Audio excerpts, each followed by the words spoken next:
Rápidamente las patrullas TN5 sorprendieron a la dueña que da por arrendamiento apartamentos en la colonia Todo en Medio, porque encontró el cuerpo de una persona sin vida y se trata de un ex miembro de la Policía Militar. Tony Munguía, usted tiene más elementos esta mañana. Buenos días. La patrulla TN5 es presentada por Banco Cuscatlán. Nueva app Cuscatlán, hecha para ti. Descárgala ya. Banco Cuscatlán. Buenos días, Ramón. Es un gusto saludarle a esta hora del día. 3 hechos que resaltamos en la patrulla TN5 aquí en la capital. Han encontrado un ex policía militar del orden público, muerto en su propio apartamento. La Policía Nacional y Medicina Forense investiga si se trata de un suicidio o homicidio. De igual forma, también un atentado criminal ha recibido el conductor de una mototaxi en el sector de la colonia Torocagua. Asimismo, han capturado a un miembro de los Puchos. Veamos a continuación los detalles.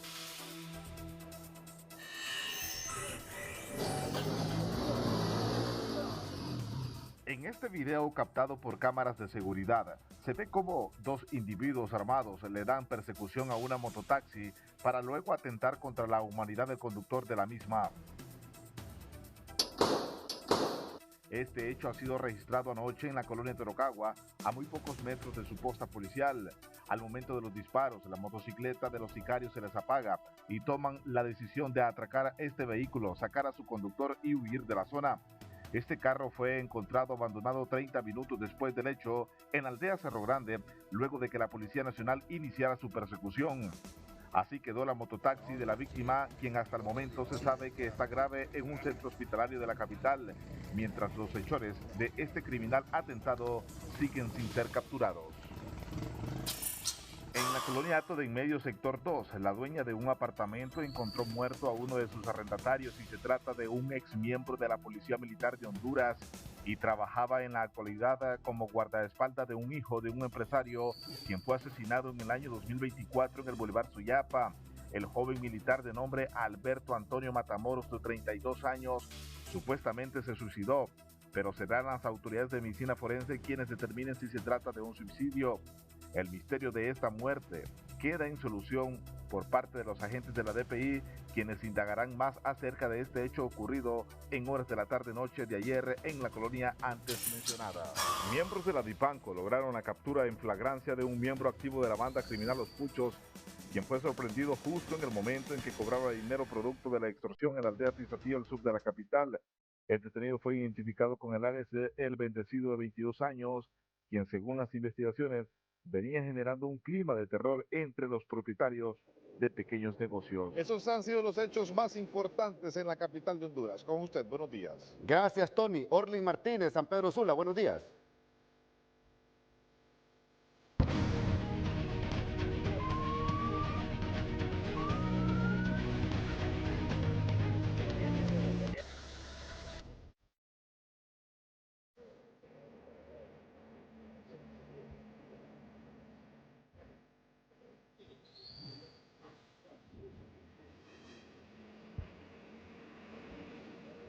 Bien, buenos días a todos los televidentes de TN5 Matutino. Un gusto saludarle a esta hora de la mañana desde la ciudad de San Pedro Sula. A continuación, conozcamos los hechos que ocurrieron en la patrulla de El Valle de Sula.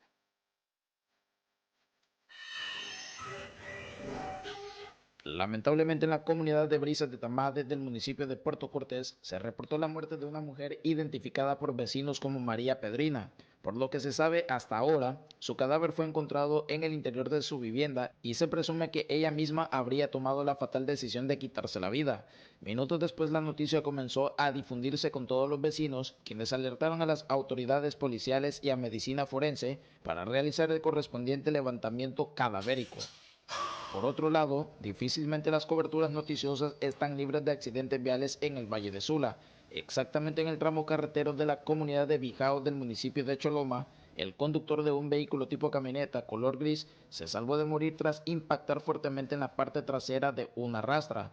Pese al milagro, el conductor quedó atrapado en el carro que terminó hecho pedazos. Posteriormente, el cuerpo de bomberos realizó la labor de sacarlo lo más rápido posible, puesto que urgía de atención hospitalaria. Afortunadamente, la situación no tuvo un final mortal.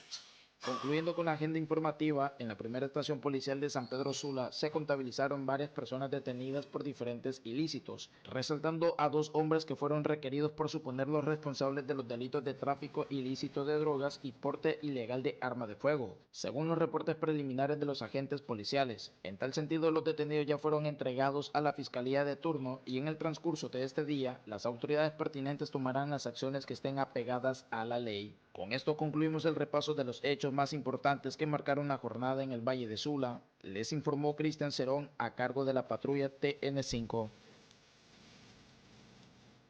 El periodista Nahum Monge nos resume la patrulla TN5 zona atlántica del país.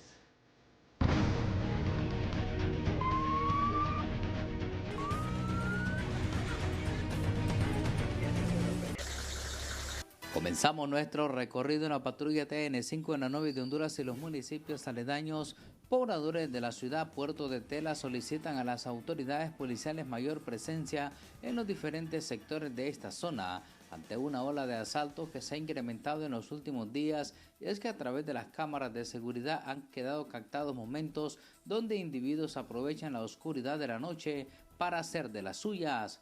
La población solicita mayor presencia en horas nocturnas en los diferentes lugares aledaños a esta pintoresca ciudad turística. Y continuando con nuestro recorrido en la patrulla TN5, la irresponsabilidad de este conductor al saber que solo vehículos livianos pueden pasar por este puente provisional que fue habilitado en la ciudad Puerto de la Ceiba. Los pobladores grabaron el momento exacto donde intentó cruzar, específicamente bajo el río Cangrejal, y así cruzar hacia el otro sector evitando el tráfico vehicular, pero esto ha causado bastante indignación entre la población, ya que esto podría dañar la estructura que fue habilitada para aliviar el tráfico vehicular específicamente en horas picos en los diferentes sectores de la Novi de Honduras.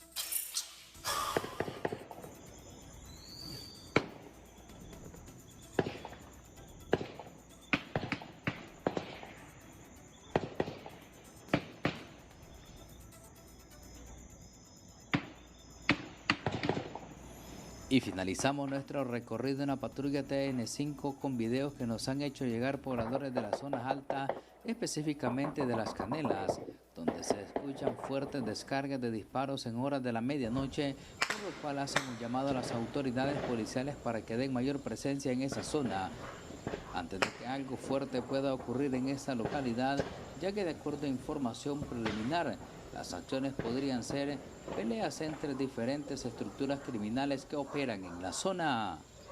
Hasta aquí la patrulla TN5, que tengan un excelente día. Noticia de impacto en el Bien, matutino. yo quiero que me pongan el mapa, por favor. Pónganme el mapa, por favor, de Copeco a esta hora de la mañana, porque mire. Noticia de impacto en el matutino. Alerta roja en el departamento de Ocotepeque por presencia de lluvias que dejará fenómeno climatológico que afecta el país, pero también alerta roja en las riberas del río Ulúa, allá en el departamento de Lloro y Cortés. Es una vaguada en superficie que estará produciendo lluvias y chubascos débiles a moderados, dispersos, con tormentas eléctricas en la mayor parte del territorio nacional, con mayor intensidad y acumulados en áreas del suroccidente del país. Pero mucha atención, en Ocotepeque, Ramón Rojas, alerta roja ahí en este departamento. ¿Qué o cómo están trabajando los CODEN, los CODE y también Copeco en la zona? Vamos con usted, buenos días. Buenos días, Ramón Edgardo Matute, amigos televidentes de TN5 Matutino. En efecto, mire, Ramón, hay 4 municipios del norte del departamento de Ocotepeque incomunicados.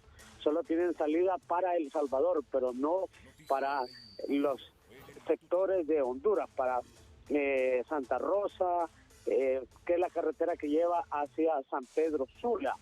Los municipios en mención son Fraternidad, Fraternidad, San Jorge, Concepción y el municipio, reitero, San Jorge, Concepción, Fraternidad, y me queda un municipio ahí por definir, pero son los 4 municipios que se encuentran incomunicados, o 3 de los 4 municipios que se encuentran incomunicados.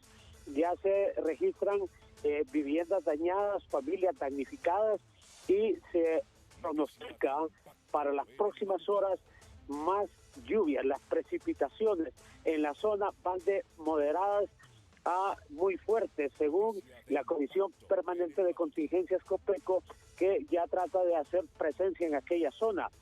Los diputados de ese departamento, el doctor Mario Enríquez y la abogada Tania Pinto, han logrado conseguir algún tipo de ayuda ya para las más de 200 familias que se encuentran damnificadas en ese sector.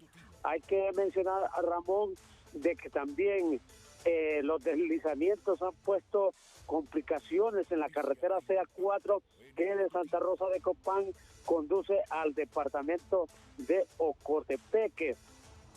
En la actualidad, en este momento, pues la situación se complica porque no hay paso así como aceleradamente, son breves la manera en que se conducen los vehículos porque hay deslizamientos, sobre todo en el sector de El Portillo. En El Portillo, la parte más alta de la carretera que conduce de Santa Rosa de Copán a Ocotepeque. La Encarnación, Fraternidad, San Jorge y Concepción. Repito, Fraternidad, San Jorge, Concepción y La Encarnación son los 4 municipios que están incomunicados. Las fuertes lluvias no permite el paso hacia esos sectores. La salida que ellos tienen es hacia el sector de El Salvador, hacia el país hermano del Salvador, porque las lluvias prácticamente han dañado casas, han roto carreteras, las inundaciones de los ríos, de las quebradas, prácticamente se han salido de sus cauces producto de las lluvias que han caído en las últimas horas en ese sector del occidente del país. Con este informe, Ramón Ricardo Matute, adiós televidentes de TN5 Matutino, yo retorno al estudio. Buenos días.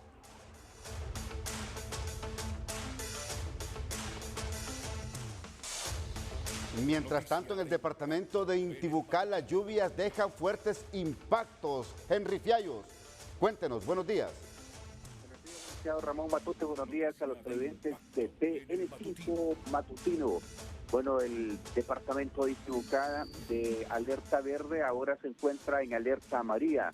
Y en la zona productiva de café, la quebrada San Miguel en el municipio de Mazaguara mantienen comunicadas las comunidades de Quebracho, Aguacate, el Campanario y Las Jitas.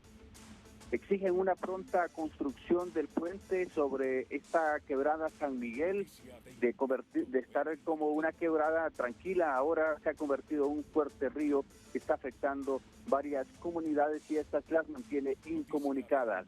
Estos problemas se generan con el paso también de alumnos que vienen de Maye y Casitas, los cuales no tienen paso para llegar al centro educativo de Quirahuira en el municipio de Mazaguara, donde están dando la vuelta por el puente La Gloria y recorren grandes distancias.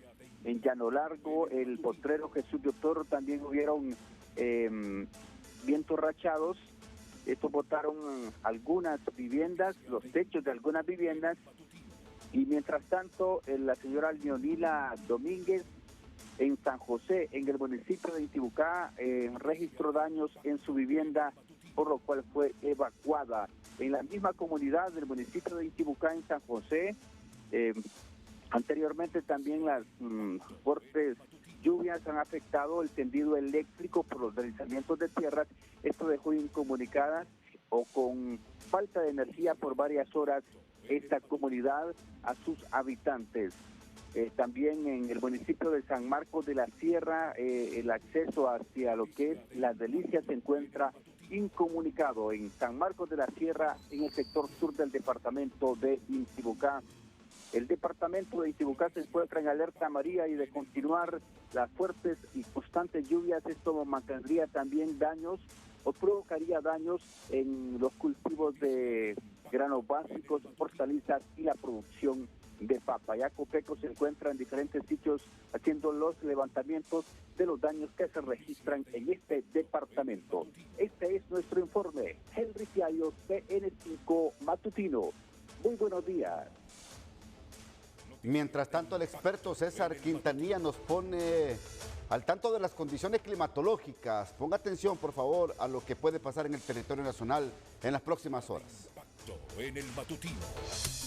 El estado del tiempo es presentado por Mactel Express. En junio, ahorra con Aromac. Fragancias que enamoran y llenan tu hogar de frescura. Solo en Mactel Express. Hola, ¿qué tal? Qué gusto saludarles. Inicio con un hecho histórico y es que este avión que están viendo es 100% eléctrico y aterrizó en el aeropuerto John F. Kennedy de la ciudad de Nueva York transportando a 4 personas. Tuvo un vuelo de 45 minutos y lo único que gastó fue el equivalente a $8 en energía. ¿Qué les parece? Por eso debemos implementar las energías renovables en todos los sectores productivos. Quien también tiene mucha energía es el huracán Eric, que alcanzó vientos de 195 kilómetros por hora, está ingresando a territorio mexicano en el Pacífico y las bandas, el espiral se está abriendo, por lo que para esta jornada de jueves todavía vamos a tener algunas lluvias de forma indirecta que nos transporta este sistema que, como lo vemos desde el centro hacia afuera, se extiende en un radio extenso. ¿Qué va a pasar en esta jornada de jueves? Bueno, pues por un lado, el sistema Eric, por otro lado, que es desde el Caribe, un sistema de corrientes de bajo nivel que transporta humedad también a la región oriental y estamos monitoreando una onda tropical que está desplazándose por el Caribe central y será hacia el fin de semana que ya llegará al territorio hondureño. Esta imagen justamente nos ilustra cómo las bandas externas de Eric están alcanzando parte de Centroamérica, principalmente en el noroccidente de nuestro país y que va a repetirse en esta jornada de jueves, como lo vemos en esta proyección de imágenes para que ustedes puedan observar los puntos donde tenemos esa posibilidad de precipitación para esta jornada y cómo desde la mañana comienza la actividad en la región oriental, avance en algunos puntos del centro, pero de forma un poco más dispersa y más concentrado hacia el cierre del día sobre la región occidental, donde observamos pues cómo los niveles van subiendo y los acumulados pues se extienden por encima o cercanos a los 20 milímetros, con una altura máxima del oleaje de 2.8 al norte de nuestra costa norte y a la salida del Golfo de Fonseca, pues un poco más bajo de 1.9 metros, con temperaturas que ya se recuperan en algunos puntos. Esperamos hasta 33 en el Valle de Sula, lo mismo en puntos del occidente, 27 aquí en el centro, 33 en la zona sur y la región oriental con 28 y 29. A tomar en cuenta este pronóstico y cuidarse mucho, siempre le queremos como televidente y no como noticia. Que la pasen bien. Noticia de impacto en el matutino.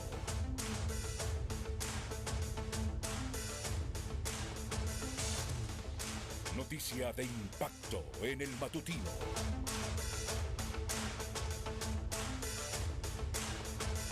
Bueno, 17 personas que pertenecen a unas cuadrillas que trabajan en el programa de reducción de pérdidas han sido despedidos en las últimas horas allá en la zona sur del país. ¿Sabe por qué? Porque supuestamente estaban permitiendo hurto de energía. Karen Sauceda, con más detalles.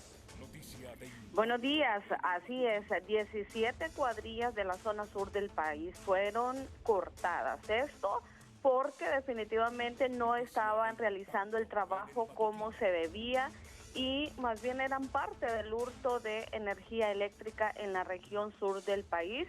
Al parecer, pues también había algún tipo de mordida, como decimos popularmente. Pero también escuchemos al representante de este programa en la región sur del país, hablando acerca de este tema.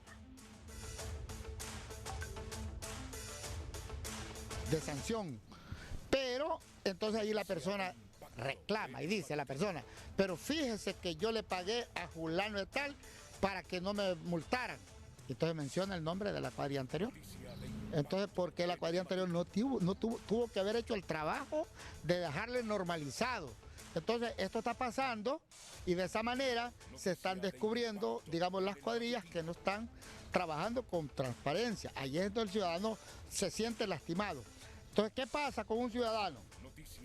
Que si la cuadrilla es legal, hizo el trabajo, le puso la incidencia y fue sancionado. Pero él volvió a cometer el error. y se volvió otra vez a conectar de nuevo. Entonces ya la reincidencia, eso sí tiene una pena de 24 meses.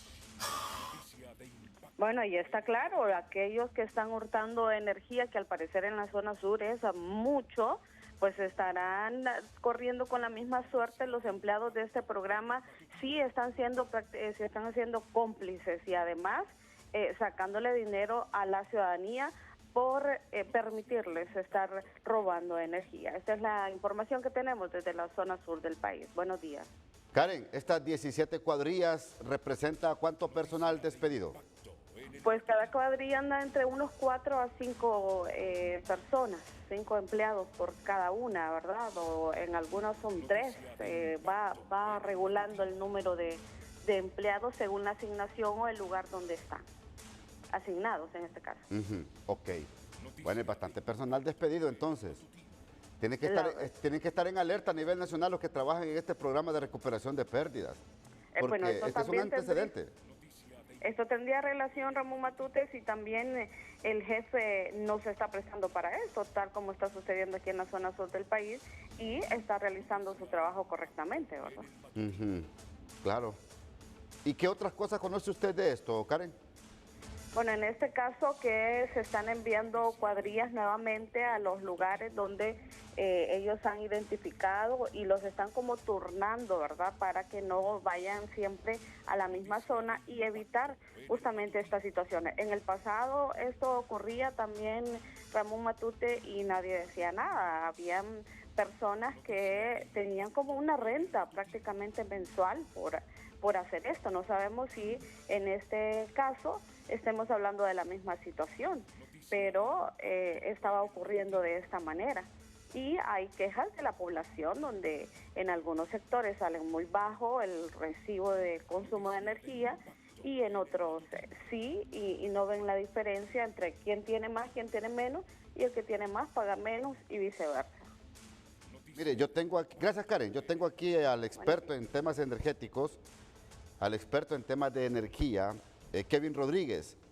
Deme un análisis, por favor, de este programa de recuperación de pérdidas. ¿Está alcanzando el objetivo, Kevin, de acuerdo a lo que se ha proyectado en el actual gobierno en este programa de recuperación de pérdidas, luego de que se han detectado cuadrillas que también participan y dan o permiten el hurto de energía en estas zonas del país? Buenos días. Muy buenos días, Ramón. Muchas gracias por el espacio. Un saludo a toda la audiencia en esta mañana.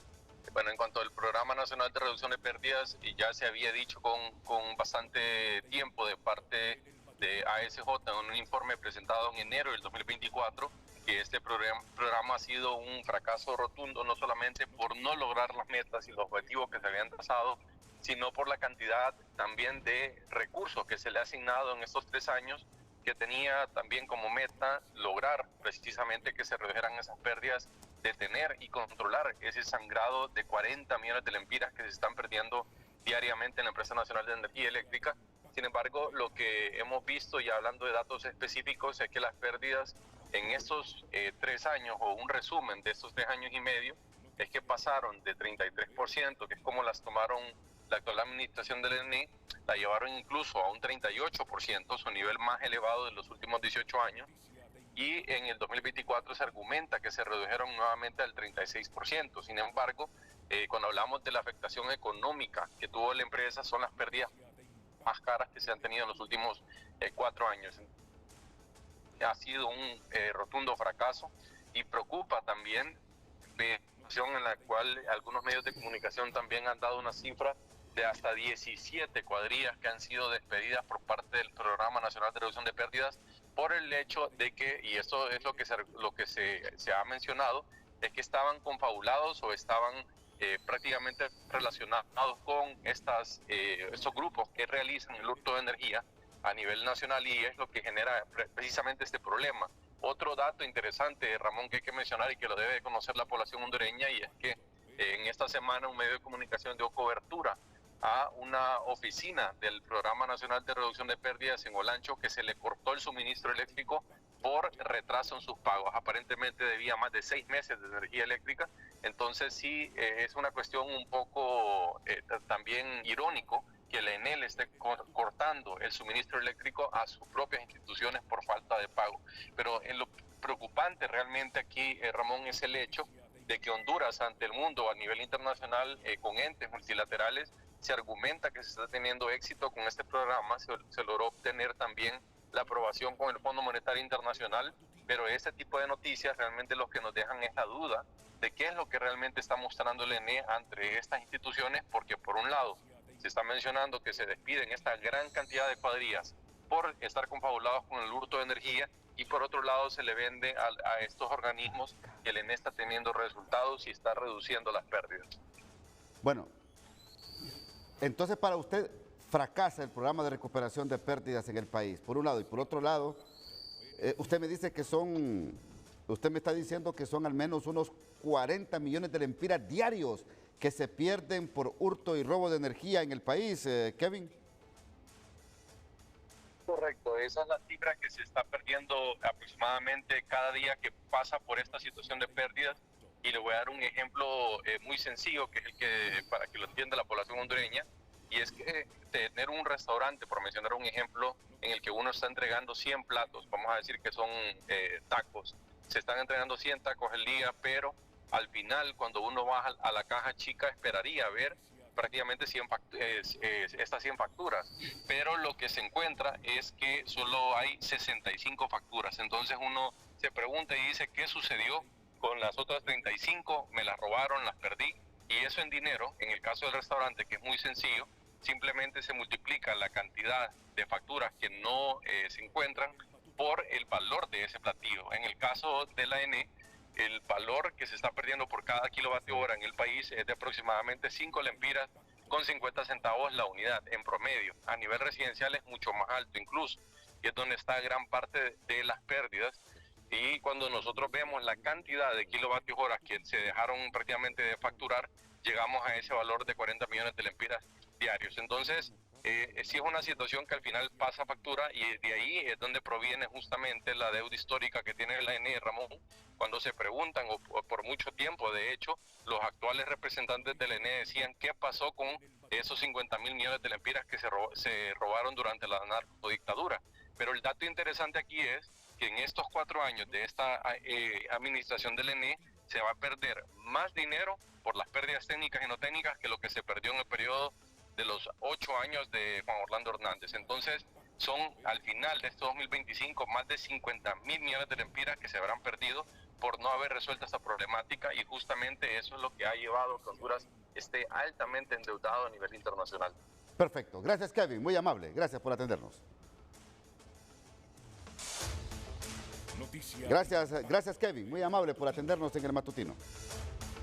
A ustedes por el espacio. Bueno, él es el experto en estos temas de energía, pero también tengo a Samuel Rodríguez. Él es del Programa Nacional de Recuperación de Pérdidas. Samuel, ¿usted cómo interpreta todo esto que ha dicho también Kevin acá en el matutino? ¿Ha fracasado este programa de recuperación de pérdidas? Buenos días. Muy buenos días, Ramón. Muchísimas gracias por el espacio. Ramón, nosotros somos generadores de energía y efectivamente este tema de la reducción de las pérdidas por hurto de energía, que tiene que ver precisamente con esa cultura del hondureño, de que quiere usar el aire acondicionado 24 horas, pero solo quiere pagar 500 lempiras al mes. Créanme que es una cultura bien arraigada, sobre todo en zonas críticas, como en la zona sur, en el departamento de Choluteca, como en la zona de Cortés. Es donde está el mayor robo de energía en esos dos departamentos. El tema de un programa es también una curva de aprendizaje. Y lo que estamos viendo es que el programa está afilando más los dientes, sacando más las garras y exponiendo a todo lo que están robando. Y en este caso felicitamos el hecho que estén también depurando el personal que realmente también se presta, no solamente en el Programa Nacional de Reducción de Pérdidas. El tema de la corrupción en el sector de energía está bien arraigado en algunos procesos. Si usted va al ENE, por ejemplo, a solicitar que quiere hacer un diseño para un transformador, el mismo empleado del ENE muchas veces también le sale a la vuelta ofreciéndole su servicio, y eso es ilegal. Entonces, Realmente el tema de la corrupción y esa cultura que traemos los hondureños a nivel de este tema de la relación con la energía es algo crítico, es algo que se tiene que poner mano dura y es importante que haya un mecanismo y hayan procesos de transparencia para que el personal que trabaje en esto realmente no sea el que ande promoviendo el hurto. Sabemos que el usuario va a querer sobornar al empleado para que le pueda manipular el medidor porque no quiere pagar lo que cuesta realmente la energía. Y aquí viene algo importante. ¿Por qué es importante el hecho de que nosotros hagamos licitaciones de compra de energía? Porque al final del día, estas licitaciones son los que van a permitir comprar energía por parte de la empresa estatal a precios mucho más competitivos y ofrecerle a los usuarios una tarifa más competitiva. Entonces estamos en medio de un círculo vicioso que requerimos que podamos hacer desde ahora en este momento, y tanto para la empresa que está actualmente manejando este programa, es también que subcontratan también personal. Entonces todo este esquema hay que buscar la manera de cómo encauzarlo de la manera más eficiente para que arrojemos en el tiempo más corto los resultados más prometedores para que este programa tenga éxito y también las pérdidas pueden bajar. 28% de las pérdidas es por hurto de energía, por esa cultura que tenemos. Y se lo voy a decir muy claro, mucha gente dice, ¿por qué no van a los bordos a poner medidores? El consumo en los bordos no es tan crítico. Ese es un tema de una tarifa social que hay que ver cómo se trata. Samuel. El robo se da en restaurantes, en residencias de alta plusvalía, en empresas también. Entonces, ahí hay que tener garras para poder enfrentar ese soborno, ese empleado que tal vez no está haciendo las cosas de manera correcta. Y, ojo, también es importante dar el debido proceso, tanto para que se señala de robo como para el empleado. También hay que dar un debido proceso para que las cosas se hagan de manera transparente. Samuel, ¿cuánto representa este 28% del total de pérdidas en energía eléctrica o en la NE por hurto? ¿Cuánto representa este 28%? Mire, si alrededor andamos ahorita en las pérdidas alrededor de un 33%, entonces este esquema, estamos hablando que diariamente, el dato que ha dado el señor Kevin, pues anda cerca de los 40 millones, pero estamos hablando de esa cantidad estamos agarrando casi más de los 25 millones que se están perdiendo por el tema de robo. Es bastante, claro, es bastante, Samuel. Este es un tema muy importante y qué bueno que usted lo está sacando. De hecho, se ha llevado ley al Congreso Nacional para que ley del hurto de energía también se sancione a los que son reincidentes en el robo de energía. Es que ese tema del medidor, el usuario no lo puede tocar, no lo puede manipular, no puede llegar, y se lo digo, usted abre los micrófonos y me da la oportunidad que el pueblo hondureño se exprese, y le va a decir, sí, mi vecino tiene los aires encendidos todo el día y yo he visto que el recibo solo paga 500 lempiras, y yo que tengo un aire pago 2,000 lempiras. Entonces la gente se siente indignada por esta situación. Entonces, el hecho de que el programa tenga una operación que permita que todos se nos mida por igual y todos paguemos lo mismo, va a permitir un trato justo para el usuario, que no hayan concesiones para gente que está robando y que al final eso más bien causa un gran daño en las finanzas, y eso es lo que atrasa las inversiones, atrasa el buen servicio que presta la empresa de energía eléctrica al pueblo hondureño. Gracias, Samuel Rodríguez, muy amable por participar también acá en TN5 Matutino sobre este tema importante de energía, el hurto de energía, el robo de energía, pero también el impacto que está teniendo en depurar al personal, a la planilla de empleados, que también está facilitando estas pérdidas al interior de la Empresa Nacional de Energía Eléctrica. Vamos con más noticias. Hay un accidente vial, una persona atropellada en la zona conocida como Calle de los Alcaldes, aquí en la capital de la República. Tony Munguía. Buenos días, así es, Ramón. Mostramos imágenes en estos momentos de esta persona que ha sido atropellada. Se trata de un motociclista que lamentablemente ha perdido la vida en el sector de la colonia, o mejor dicho, de la Calle de los Alcaldes. Esta colonia se llama Colonia Santa Bárbara, ubicada, repetimos, en la Calle de los Alcaldes, aquí en el Distrito Central. Se trata de una persona del sexo masculino que ha sido investida por un vehículo. Ya la persona, el conductor del vehículo ha sido requerido por la policía de tránsito. El vehículo ha quedado totalmente destruido, su parte frontal, principalmente la parte donde está el espejo frontal, el vidrio frontal, perdón. Así que esta persona, un motociclista, ha perdido la vida en la calle de los Alcaldes. Esta persona andaba una mochila y también andaba vestido con un pantalón negro y también una camiseta color gris. Se desconoce todavía el nombre de la víctima.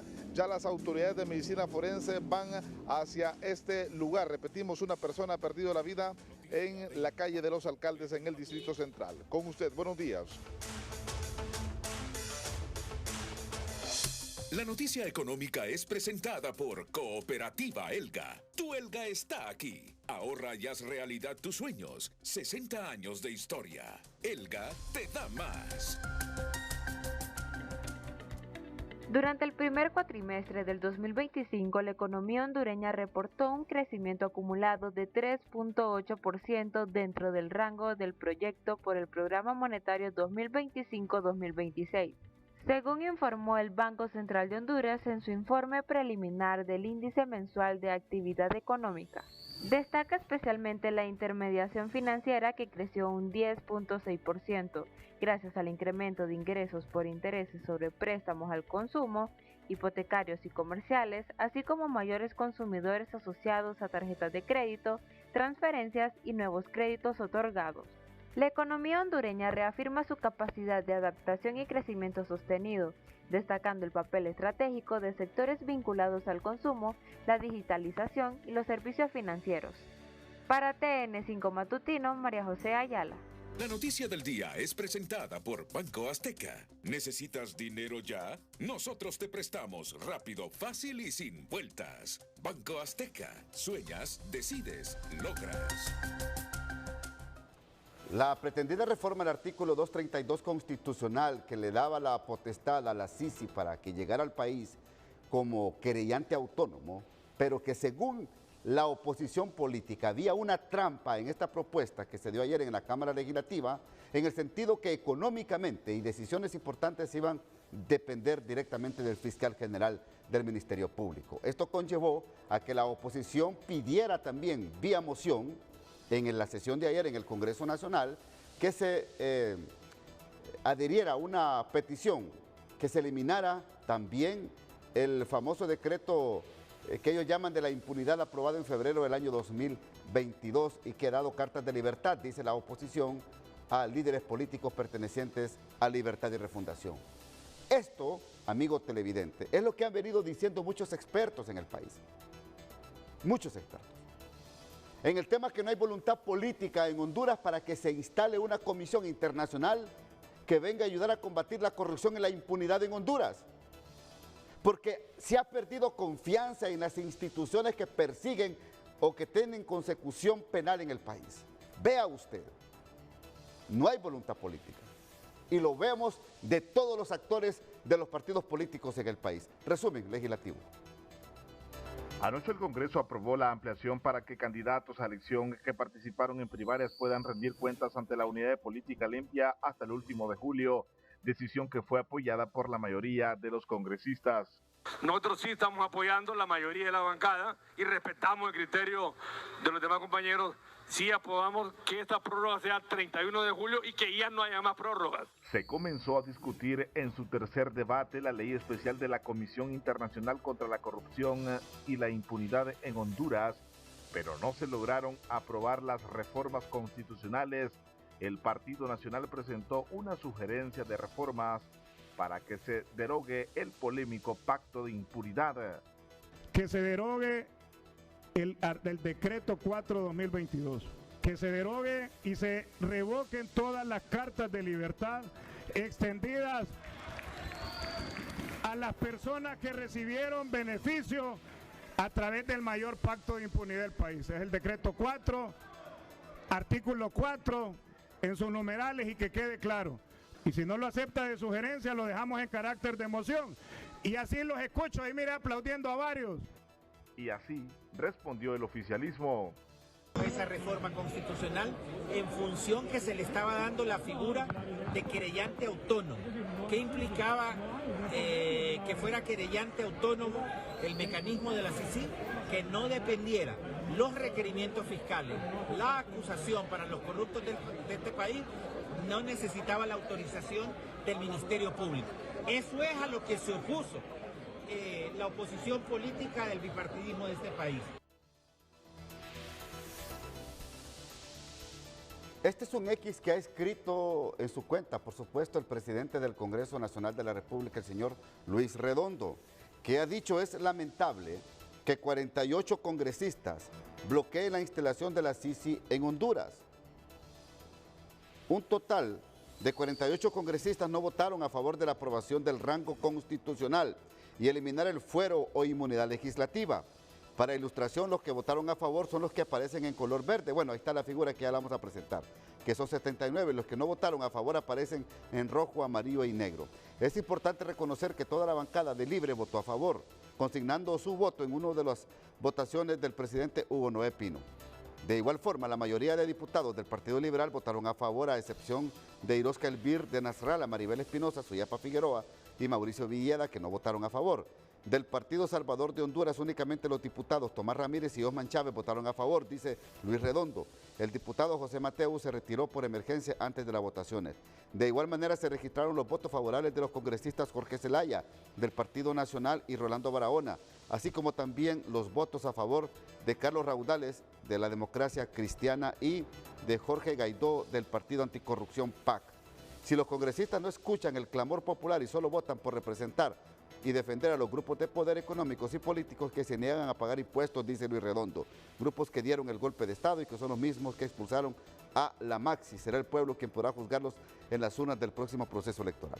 Esto escribe Luis Redondo, así responde el Partido Nacional de Honduras. Esto responde el Partido Nacional de Honduras. Durante la reciente sesión del Congreso Nacional, Libre pretendió aprobar una reforma constitucional al artículo 232 referente al Ministerio Público, supuestamente para facilitar la llegada de la CICI como querellante autónomo. Sin embargo, dicha figura quedaría bajo el control financiero y técnico del fiscal general, lo que contradice el principio de independencia real de la comisión. Simultáneamente impulsaron la derogación del artículo 10A de la Ley Orgánica del Poder Legislativo, con el claro objetivo de consolidar un control total sobre el Congreso Nacional, limitando la función y la voz de los diputados para así poder inhabilitar arbitrariamente a quienes se opongan a su agenda autoritaria.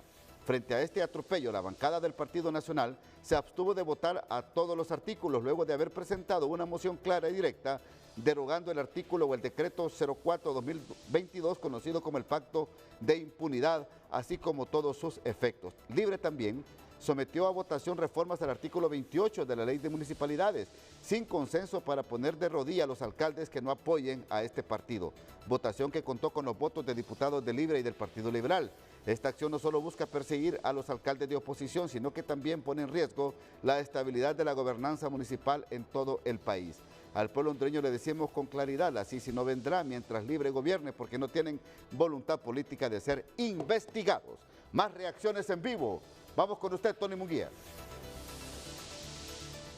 Buenos días, con la diputada Fátima Mena. Bueno, su ex compañero de bancada del PSH no le dio prácticamente trámite a su moción. ¿De qué se trataba? Siempre sobre este tema del asunto de la CICI. Buenos días, abogada. Muy buen día, Tony. Primero que todo, hay que resaltar de que es sumamente importante la agenda anticorrupción en función que está pidiendo Naciones Unidas y cómo necesitamos asegurarnos que las reformas que se pasen desde el Congreso Nacional estén alineadas a los requerimientos que hace Naciones Unidas. En el proyecto de ley que presentó la diputada Xiomara Hortensia hay por lo menos dos componentes que a mí me parecían críticos que debían de reformarse para alinearse al requerimiento que garantice independencia, autonomía e imparcialidad. Primero, uno es que el plazo no puede ser una camisa de fuerza que ponga el Congreso. Eso lo tiene que poner o establecer el convenio, que se ha dicho que debería de ser de más de 2 años. El segundo componente, estamos hablando de que no puede estar supeditado a la figura del fiscal general. La propuesta que yo estaba estableciendo era un artículo, eliminar el párrafo segundo y establecer que el fiscal general no iba a dar las credenciales, sino que iba a haber un mecanismo que se estableciera en el protocolo, como ha sucedido, para acreditar y garantizar la independencia, autonomía e imparcialidad. Es decir, que estuviera fuera de la jerarquía del Ministerio Público, para que cuando llegara una investigación incómoda, el fiscal no pudiera traficar o influir y quitar al querellante que se había acreditado para poder favorecer. Y finalmente, en reiteradas ocasiones, Naciones Unidas dijo que el financiamiento debe ser exclusivo de la comunidad internacional, porque si hay un financiamiento mixto, lo que va a suceder es que el día que se empiece a investigar a una persona que es cercana al gobierno, sea este o el que venga, simple y sencillamente lo van a cortar y lo van a ahogar. Esas eran las mociones que yo tenía preparado, incluso yo le fui muy clara en mi participación. Le digo, presidente, yo no quiero que ni siquiera le consulte al presidente de la comisión, porque no es obligatorio. Yo quiero que usted le dé trámite a la moción y que sea el pleno quien decida.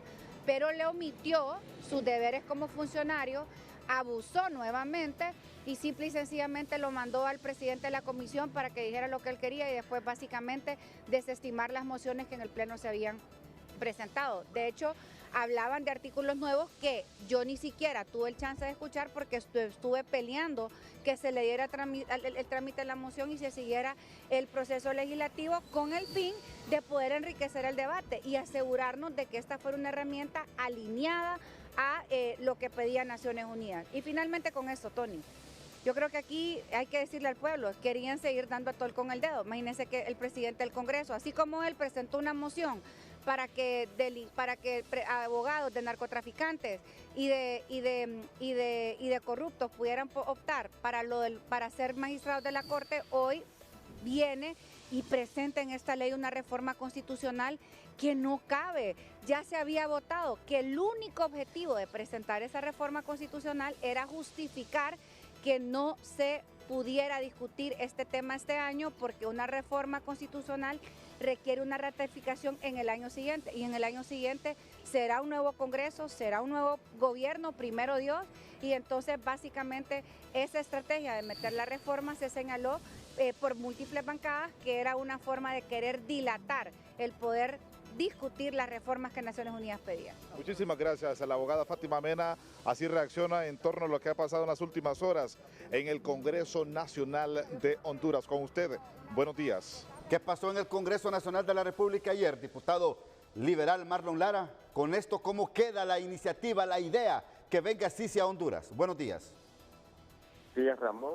Bueno, lo que sucedió ayer en el Congreso es que Libre una vez más demostró que no le interesaba que la Sisi viniera al país, y sabían que no tenían los votos, someten a votación esa ley que ellos habían presentado.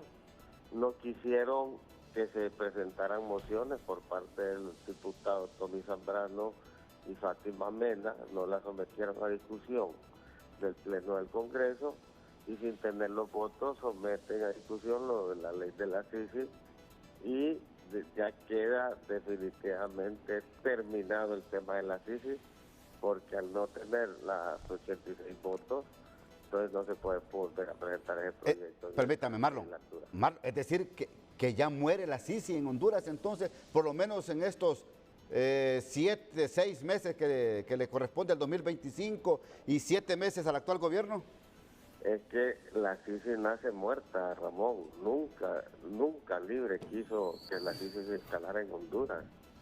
Si les pidieron que derogaran la ley del pacto de impunidad, y nunca lo quisieron hacer. Se les pidió que derogaran la ley del fondo departamental y nunca lo quisieron hacer. O sea, ellos lo que estaban haciendo era jugando con el pueblo hondureño. Creen que la gente no va a entender cuál es lo que realmente ellos quieren en el fondo. Nunca hubo voluntad de este gobierno de que la Sisi se instalara en Honduras. Yo siempre lo dije, si tenemos suerte, bajo un gobierno libre, el 2050 debe instalar la Sisi en el país. Bueno. Y tener los resultados, sí, que antes quienes defendían ese tema, ahora lo reconocen y son altos funcionarios que antes decían que sí, que la CICI se iba a instalar a Honduras. Nunca al Libre le interesó que la CICI se instalara en el país. Ellos lo utilizaron solamente como una promesa de campaña y se burlaron del pueblo hondureño. ¿Nunca socializaron esto entonces en las últimas horas? ¿Nunca socializó Libre con ustedes, bancadas de oposición, el someter esto del 232 constitucional, el 10A de la Ley Orgánica del Congreso Nacional en el tema de inmunidad parlamentaria? ¿No existió entonces socialización? ¿Libre lo presentó así ayer a como saliera? Bueno, ahí tienen los resultados de la votación. Ellos sabían que no tenían los votos y lo someten para que se termine el tema. Eso es la evidencia más clara ante el pueblo hondureño, que el Libre lo único que hizo fue jugar con el pueblo hondureño y hacer una promesa que jamás la iban a cumplir. Bueno, le consulto, ¿ustedes votaron a favor? La bancada liberal votó a favor. El Partido Liberal votó a favor.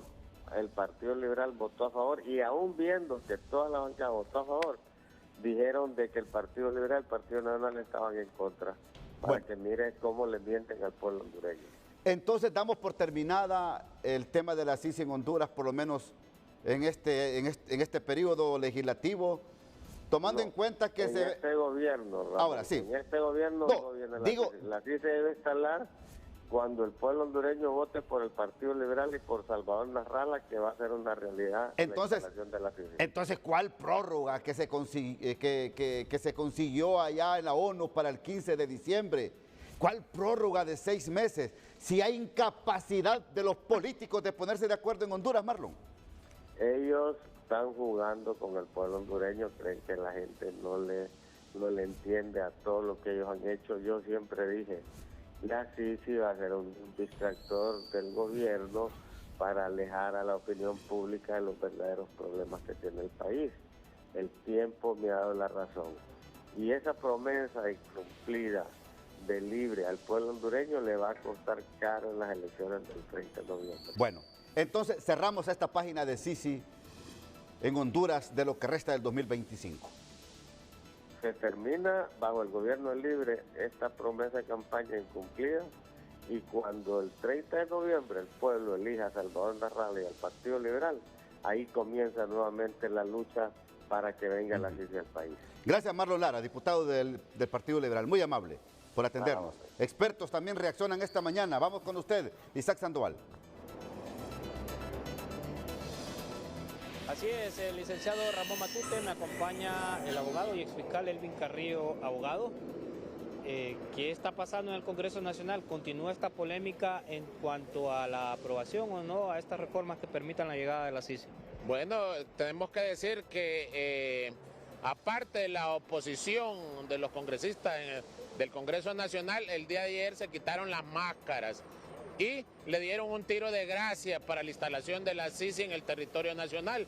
Esto por abstenerse de votar a favor de la reforma constitucional que se había planteado. Creo que vamos a diferir con la participación del congresista Marlon Lara, desde el sentido que dice que no contaba con los votos y desde cuándo hay que andarles pidiendo permiso para que sometan y ejerzan su voto en el Congreso Nacional. Creo que todos los congresistas estaban en el entendido y a favor de que es procedente la aprobación de toda aquella legislatura que conlleve a ser utilizada como una herramienta a favor de la instalación de la CICI en el territorio nacional para el combate a los delitos contra la administración pública. Y esto es entonces que todos aquellos que se abstuvieron por motivos desconocidos debieron haber votado y contar con los votos suficientes para la aprobación de la moción.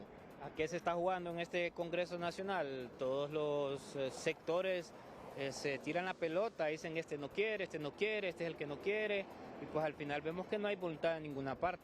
Existe un temor por parte de algunos congresistas que sean investigados porque fueron parte del gobierno en el pasado, y esto deriva que no quieren ser investigados, no quieren ser enjuiciados en el caso de que existan méritos de presentar requerimientos fiscales en su contra. De ahí se deriva ese temor manifiesto, y esto conlleva entonces a no aprobar las reformas que conlleven entonces a la instalación de la CICI en el territorio nacional.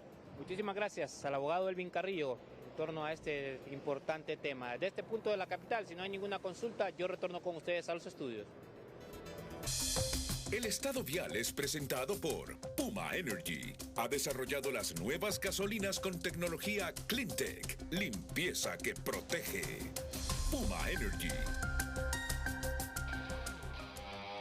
Este es el tráfico vial que se reporta a esta hora de la mañana en el Boulevard Suyapa, totalmente despejado para que usted utilice estas arterias y pueda llegar a su destino. Le repito, el Boulevard Suyapa siempre está así en horas de la mañana. En horas de la tarde es cuando se congestiona un poquito más, pero le recomiendo siempre buscar alternativas, porque el Boulevard Centroamérica, Boulevard Kennedy, Boulevard Comunidad Económica Europea y Boulevard Kuwait siempre están altamente congestionados. Así que este es el tráfico vehicular a esta hora de la mañana.